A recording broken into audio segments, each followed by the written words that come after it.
Vamos falar sobre outro assunto bastante sério, gente. Dengue. Nunca a situação foi tão preocupante aqui no estado de Santa Catarina. 6 pessoas morreram esse ano por causa da dengue. Assunto que a gente conversa com o diretor-geral da DIV, que é a Diretoria de Vigilância Epidemiológica, João Fuch. João Fuch, muito bom dia, muito obrigado por ter aceitado o nosso convite. Bom dia, Márcia. Bom dia a todos. É um momento preocupante, é um momento de alerta, porque nesse momento os números caem com relação à dengue, mas em função da situação climática. E com a chegada da primavera e do verão, a situação pode voltar a ficar bastante grave. Então, o momento para falar e alertar sobre esse assunto é agora, né? Exatamente, né? As ações que a gente vai fazer nesse momento certamente vão ter um impacto no período de sazonalidade de transmissão da doença, que é agora realmente quando a gente tem uma condição climática mais favorável.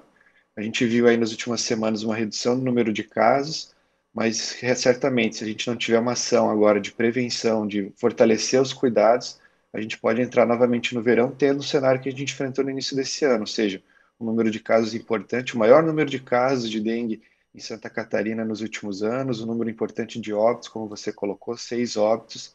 E, claro, a gente precisa lembrar que dengue é uma doença transmitida pelo mosquito Aedes aegypti. Então, a medida de prevenção é atuar sobre esse mosquito, ou seja, a gente evitar que ele possa se reproduzir, evitar os locais com água parada, onde ele se reproduz. É uma medida importante que a gente precisa começar a ter atenção também para não ver novamente uma epidemia aqui no estado. Epidemia. Gente, olha, para vocês que estão em casa nos acompanhando entenderem a gravidade. 4 cidades de Santa Catarina viveram uma situação de epidemia. A gente está falando tanto de pandemia, né, João, que as pessoas acabam não prestando atenção em outros assuntos também muito importantes, como é o caso desse da dengue. 4 cidades, Joinville, Camboriú, Navegantes e Santa Helena, passaram por um processo de epidemia de dengue. E a dengue tem muito a ver com a ação da própria população, né? Exatamente, né? Então a gente teve esse ano, foram mais de 19 mil casos de dengue notificados aqui no estado de Santa Catarina, como falei, o maior número que a gente já tinha visto. Isso está muito associado à presença do Aedes aegypti, ou seja, a gente tem aí o Aedes aegypti em 219 municípios já, desses 115 são considerados infestados, ou seja, são aqueles municípios que têm uma presença maior do mosquito. E, claro, a gente teve mais de 50 municípios registrando transmissão e 4 deles, como foi bem colocado, em epidemia. Ou seja, epidemia é quando a gente tem um número muito grande de casos para aquela população do município. Então, são números importantes, né? Acho que é um número expressivo de casos, um número expressivo de óbitos. E, mais uma vez, aí, quando a gente fala de dengue, né? Claro, a gente não pode... Estamos numa pandemia de Covid-19, um cenário importante, não podemos esquecer das outras doenças. Uma delas é a dengue, a gente viu ela acontecendo.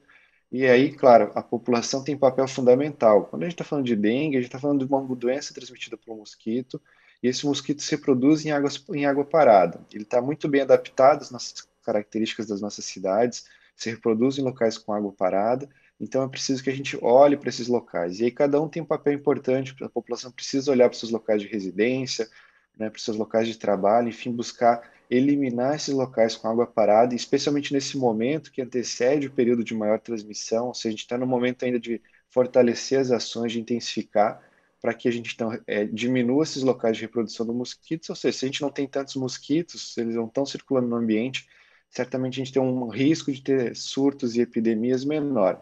Então, cada um tem um papel importante, precisamos olhar. O mosquito já está aqui no estado, cada vez mais disseminado, cada vez mais presente, então, cada um precisa fazer a sua parte, ou seja, eliminar os locais com água parada. Essa para dengue, para chikungunya, para zika, que também são doenças transmitidas pela Aedes, continua sendo a melhor estratégia de prevenção. Ô, João, você está na DIV desde 2014, né? Você é um profissional técnico, você, inclusive, foi um dos primeiros profissionais a lidar com essa questão de dengue. Você acompanha a situação da dengue desde o início aqui no nosso estado. Qual é a tua avaliação? O que aconteceu? Por que a pandemia tem a ver com isso? Por que aconteceu esse número tão intenso agora, esse registro tão assustador? Isso, tem acompanhado a dengue aí desde da primeira epidemia que a gente registrou no estado, né, lá em 2014, depois em 2015. E claro, acho que é uma soma de fatores. E se a gente olhar para a pandemia, isso também teve um impacto, né, na transmissão da doença, já que realmente com a pandemia você teve algumas dificuldades, alguns desafios que vieram, já são vários meses que a gente está enfrentando isso. Mas pensando em dengue, claro, chikungunya e zika vírus também são desses que a gente já viu no estado, certamente é uma soma de fatores, é isso. a população tem um papel importante nisso, ou seja, parece que quando a gente fala de Aedes aegypti é uma coisa muito distante da gente ainda. Então a gente acaba mantendo hábitos de risco que acabam contribuindo para a chegada do mosquito, para a reprodução dele. Da mesma forma a questão climática, né? A gente vê aí cada vez mais esses invernos atípicos, onde a gente tinha baixas temperaturas bem marcadas, o que não vem acontecendo nos últimos anos, a própria ação dos municípios, né? Então acho que foi uma soma de fatores, cada um com um papel importante dentro dessa cadeia, que as mesmas questões ambientais, as questões climáticas, isso foi contribuindo para que o mosquito conseguisse chegar ao estado, conseguisse ir se disseminando, e certamente isso está refletindo nos números. Então, acho que é mais urgente do que nunca a gente também pensar nessas outras doenças que acontecem além da Covid-19. Uma delas é a dengue, e fortalecer essas medidas de prevenção, especialmente contra o Aedes aegypti, como eu falei, foi um número de a dengue também pode levar a óbito, foi um número importante de óbitos que registramos no estado, 6 óbitos. Então a gente espera, né, é importante fortalecer as medidas de prevenção para que a gente não chegue no próximo ano também vendo esses números, também vendo óbitos, já que é uma doença que pode ser evitável. A gente conhece bem a forma de prevenir ela, então é importante que cada um comece a fazer a sua parte. João, para fechar, não posso te receber aqui e não falar da Covid-19. Tem expectativa aí da divulgação do próximo mapa de risco, como sempre, né? Todo sábado vocês divulgam, o governo do estado divulga. O último mostrou 2 regiões em situação gravíssima, 2 das 16 regiões aqui do nosso estado em situação gravíssima. Você pode antecipar alguma coisa, sua expectativa para o próximo mapa de risco no sábado? Isso, a gente tem acompanhado a situação, tem visto que ela melhorou bastante nas últimas semanas, né? Ou seja, temos aí apenas 2 regiões no nível gravíssimo no estado, enfim, a gente espera que isso continue dessa forma.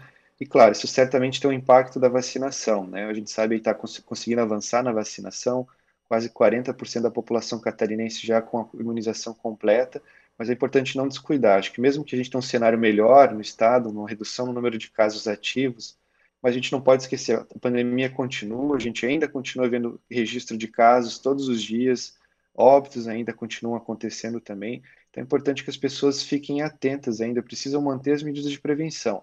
Talvez a principal seja a vacinação mesmo, então as pessoas ficarem atentas quando forem chamadas para receberem a vacina, e especialmente a segunda dose, né? A gente aí emitiu um relatório no início dessa semana, mais de 190 mil catarinenses não voltaram para aplicar a segunda dose, então esse é um número importante que vem aumentando nas últimas semanas.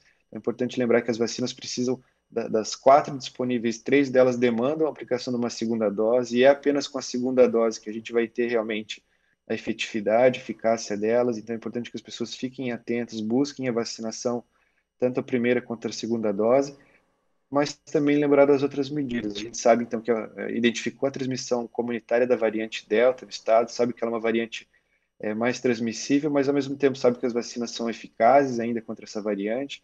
E lembrando das outras medidas, acho que não é o momento de a gente relaxar nas medidas de prevenção, como o uso da máscara, essa continua sendo de fundamental importância, a questão do distanciamento social, né, evitar ambientes aglomerados, manter eles arejados, enfim. Então é um momento de a gente não relaxar as medidas de prevenção, lembrando da vacinação, né, que é realmente uma das medidas de fundamental importância e que realmente tem, e que certamente tem auxiliado essa redução dos números aqui no estado, mas também não esquecer das demais medidas de prevenção, elas ainda são importantes, não são o momento de a gente parar com elas, a gente precisa manter essas medidas aqui em Santa Catarina. João, a última pergunta. Agora há pouco o Lucas Lau entrou lá da nossa redação integrada falando aí da expectativa de chegada de mais doses e comentou que algumas regiões do nosso país já anteciparam o período de intervalo entre a primeira e segunda doses da Pfizer e que há uma expectativa da DIV se manifestar aqui em Santa Catarina com relação a isso. Você pode antecipar alguma coisa para a gente? Por enquanto, a gente ainda não tem. A gente continua trabalhando com um período de intervalo de 12 semanas. Para a gente fazer uma antecipação da segunda dose, a gente também precisa da disponibilidade de doses, e isso depende do Ministério da Saúde. Então, nesse momento, a gente ainda mantém o intervalo de 12 semanas, né, para a vacina da Pfizer, para a vacina do Butantan, o prazo máximo 28 dias, e para a vacina da Fiocruz, o intervalo entre 10 a 12 semanas. A gente continua mantendo esses prazos que estão sendo recomendados pelo Ministério da Saúde. E, claro, assim que o Ministério se posicionar uma redução do intervalo de doses e garantir as doses, certamente essa medida também vai ser implantada aqui no Estado. João Fouque, diretor-geral de Vigilância Epidemiológica aqui de Santa Catarina, prazer te receber aqui. Muito obrigado por trazer tantas informações importantes. Gente, 190 mil pessoas em Santa Catarina não foram tomar a segunda dose. Olha essa informação, que preocupante, que assustadora. João, conta sempre com a gente aqui, tá? O EC no ar, de portas abertas para você, para a Vigilância Epidemiológica, para a gente trazer importantes alertas com relação à Covid-19, com relação à dengue, que só esse ano matou, infelizmente, 6 pessoas aqui no nosso estado. Então, foi um prazer te receber hoje aqui. Se precisar da gente, é só chamar. Tá bom? Muito obrigada, um ótimo dia, até uma próxima oportunidade. Obrigado também, um bom dia.